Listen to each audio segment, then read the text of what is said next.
we present The Riddle by Walter de la Mare. Read by Samir Verma. So these 7 children, Anne and Matilda, James, William and Henry, Harriet and Dorothea, came to live with their grandmother, the house in which their grandmother had lived, since her childhood was built in the time of the George. It was not a pretty house, but roomy, substantial and square, and an elm tree outstretched its branches almost to the windows. When the children were come out of the cab, 5 sitting inside and 2 beside the driver, they were shown into their grandmother's presence. They stood in a little black group before the old lady, seated in her bow window, and she asked them each their names, and repeated each name in her kind, quavering voice. Then to one she gave a workbox, to William a jackknife, to Dorothea a painted ball, to each a present according to age, and she kissed all her grandchildren to the youngest. "My dears," she said, "I wish to see all of you bright and gay in my house. I am an old woman, so that I cannot romp with you, but I must look to you, and Mrs. Fenn too, and every morning and every evening you must all come in to see your granny, and bring me smiling faces that call back to my mind my own son Harry. But all the rest of the day, when school is done, you shall do just as you please, my dears. And there is only one thing, just one, I would have you remember. In the large spare bedroom that looks out on the slate roof there, stands in the corner an old oak chest. Aye, older than I and my dears, a great deal older than my grandmother. Play anywhere else in the house, but not there."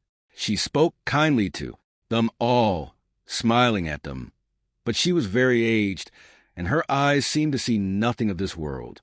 And the 7 children, though at first they were gloomy and strange, soon began to be happy, and at home in the great house. There was much to interest and to amuse them there. All was new to them. Twice every day, morning and evening, they came in to see their grandmother, who every day seemed more feeble, and she spoke pleasantly to them of her mother and her childhood, but never forgetting to visit her store of sugar plums. And so the weeks passed by. It was evening twilight when Henry went upstairs from the nursery by himself to look at the oak chest. He pressed his fingers into the carved fruit and flowers, and spoke to the dark smiling heads at the corners. And then, with a glance over his shoulder, he opened the lid and looked in. But the chest concealed no treasure, neither gold nor baubles, nor was there anything to alarm the eye. The chest was empty, except that it was lined with silk of old rose, seeming darker in the dusk, and smelling sweet of potpourri. And while Henry was looking in, he heard the softened laughter and the clinking of the cups downstairs in the nursery, and out at the window he saw the day darkening. These things brought strangely to his memory his mother, who in her glimmering white dress used to read to him in the dusk, and he climbed into the chest, and the lid closed gently down over him. When the other 6 children were tired with their playing, they filed into their grandmother's room as usual for her good night and her sugar plums. She looked out between the candles at them, as if she were unsure of something in her thoughts, the next day, and told her grandmother that Henry was not anywhere to be found. "Dearie me, child, then he must be gone away for a time," said the old lady. She paused. "But remember, all of you, do not meddle with the oak chest." But Matilda could not forget her brother Henry.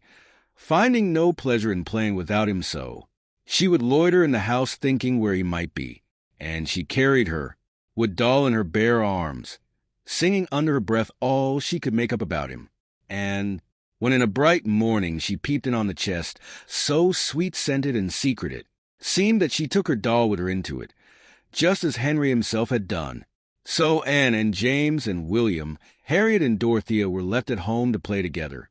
"Some day, maybe they will come back to you, my dears," said their grandmother, "or maybe you will go to them. Heed my warning as best you may." Now Harriet and William were friends together, pretending to be sweethearts, while James and Dorothea liked wild games of hunting and fishing and battles. On a silent afternoon in October, Harriet and William were talking softly together looking out over the slate roof at the green fields, and they heard the squeak and frisking of a mouse behind them in the room. They went together and searched for the small, dark hole from whence it had come out. But finding no hole, they began to finger the carving of the chest, and to give names to the dark smiling heads, just as Henry had done. "I know. Let's pretend you are Sleeping Beauty, Harriet," said William, "and I'll be the prince that squeezes through the thorns and comes in." Harriet looked gently and strangely at her brother, but she got into the box and lay down, pretending to be fast asleep. And on tiptoe William leaned over, and seeing how big was the chest, he stepped in to kiss the sleeping Beauty and to wake her from her quiet sleep. Slowly the carved lid turned on its noiseless hinges, and only the clatter of James and Dorothea came in sometimes to recall and from her book. But their old grandmother was very feeble, and her sight dim, and her hearing extremely difficult. Snow was falling through the still air upon the roof, and Dorothea was a fish in the oak chest, and James stood over the hole in the ice, brandishing a walking stick for a harpoon, pretending to be an Eskimo. Dorothea's face was red, and her wild eyes sparkled through her tousled hair, and James had a crooked scratch upon his cheek. "You must struggle, Dorothea, and then I shall swim back and drag you out.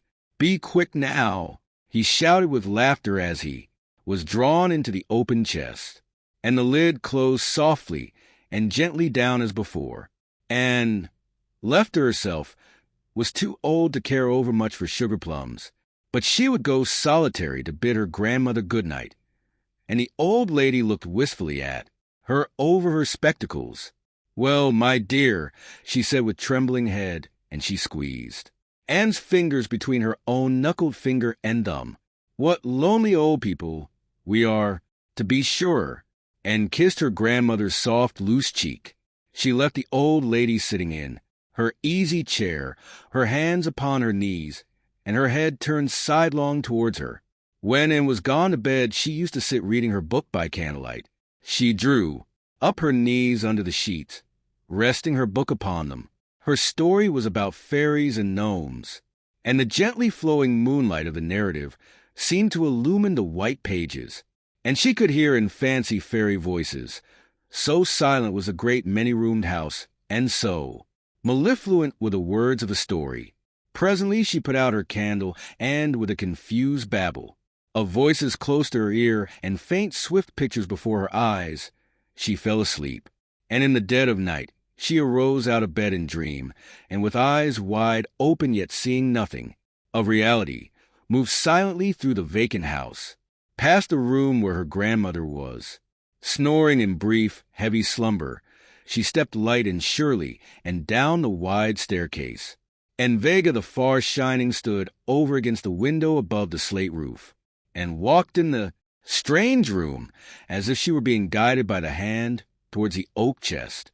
There, just as if she was dreaming it was her bed, she laid herself down in the old rose silk in the fragrant place.